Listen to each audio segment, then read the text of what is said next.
अस्सलाम वालेकुम स्टूडेंट्स, कैसे हैं बेटा आप सब। उम्मीद करती हूँ आप सब ठीक होंगे, अपने अपने घरों में महफूज होंगे। जी बेटा, शुरू करते हैं अपना उर्दू का लेक्चर सफ़ा नंबर 104 से। सफ़ा नंबर 104 पे आज हमने करनी है नसर निगारी। वैसे तो हम काफ़ी दफ़ा कर चुके हैं नसर निगारी, दोबारा से आपको बता देती हूँ नसर निगारी होती क्या है। नसर निगारी क्या होती है बेटा? नसर निगारी का मतलब ये होता है कि किसी चीज़ के बारे में एक पैराग्राफ लिखना। कि भी आपको एक टॉपिक दिया जाता है कि आपने इस पे लिखना है, तो उस टॉपिक के बारे में आपने एक पैराग्राफ लिखना है, कुछ लाइंस लिखनी है जिससे उसके बारे में हमें इंफॉर्मेशन मिलती है। ठीक है, शुरू करते हैं। सवाल नंबर 5, मेरी ईद पर दिए गए सवालात के जवाबात लिखिए।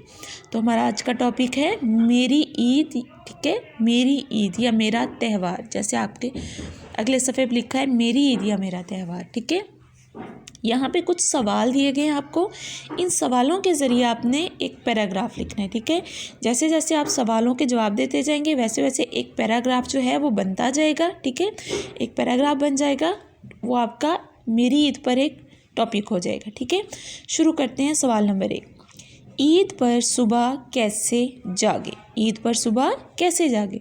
तो कैसे जागे आप सुबह? ईद के दिन सुबह सुबह क्या होता है? ईद के दिन सुबह सुबह हमें अम्मी उठाती हैं, तो ईद के दिन सुबह मुझे अम्मी ने जगाया। ठीक है, पहला सवाल हो गया। आप इसके अलावा कुछ लिख सकते हैं, जैसे ईद के दिन मैं बहुत खुशी खुशी जागा। ठीक है, ऐसे भी लिख सकते हैं। इसके अलावा भी अगर आपके माइंड में कुछ है तो उसको कर सकते हैं। दूसरा सवाल, ईद के दिन कैसे कपड़े पहने? कैसे कपड़े पहने ईद के दिन? अच्छे अच्छे पहने, नए कपड़े पहने। ठीक है, तो आपने इस तरह लिखना है कि मैंने ईद के दिन अच्छे अच्छे कपड़े पहने, नए कपड़े पहने। ठीक है, जैसे भी आपने हो। ईद के दिन क्या क्या खाया? तो बच्चे हैं आप लोग, तो ईद के दिन आपको ईदी मिलती है तो आप तो बहुत कुछ खाते हो। ठीक है, तो आपने उसके बारे में लिखनी है तीसरी लाइन के मैंने ईद के दिन क्या क्या चीज़ें खाई थी। ठीक है, जैसे ईद के दिन मैंने सवैयाँ खाई, मैंने आलू चूने खाए। ठीक है, और दही बड़े खाए, बहुत कुछ होता है, तो वो आपने लिखना है। चौथा सवाल, ईद पर आपके घर कौन कौन आया? जी, ईद के दिन सबके घरों पे मेहमान आते हैं, तो आपने लिखना है ईद के दिन हमारे घर फूफो आई, मामू आए, या जो भी आया। ठीक है, तो आपने उसके बारे में लिख देना है।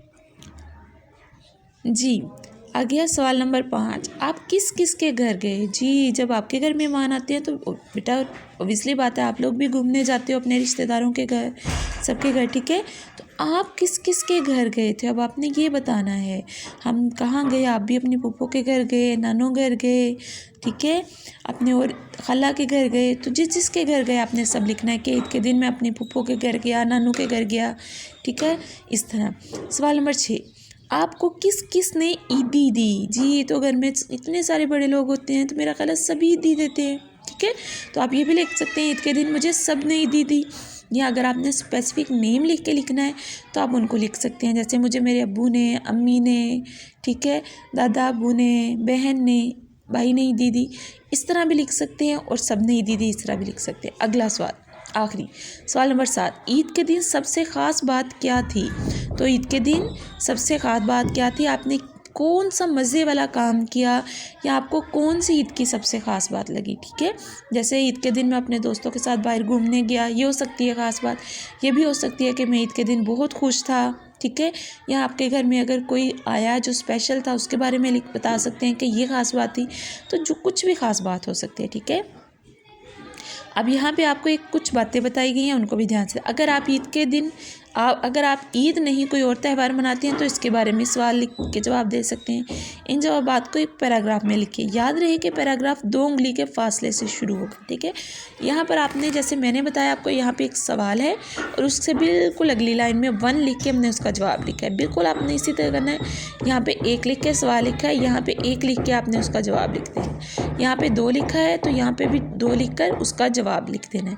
इसी तरह 3, 4, 5, 6, 7 हर सवाल का नंबर देना है और नंबर दे के उसका जवाब लिखना है। ये मैंने कुछ सवालों के जवाब दिए हुए हैं, आप अपने सवाल देख सकते हैं। ठीक है, आप अपने सवाल देखें और उसके हिसाब से अपनी तरफ से जवाब लिखें। ज़रूरी नहीं आपने ये लिखना है बेटा। ठीक है, अच्छा वर्क करें, नाइस वर्क करें। ओके, अपना ख्याल रखें। ठीक है बेटा, अल्लाह हाफिज़।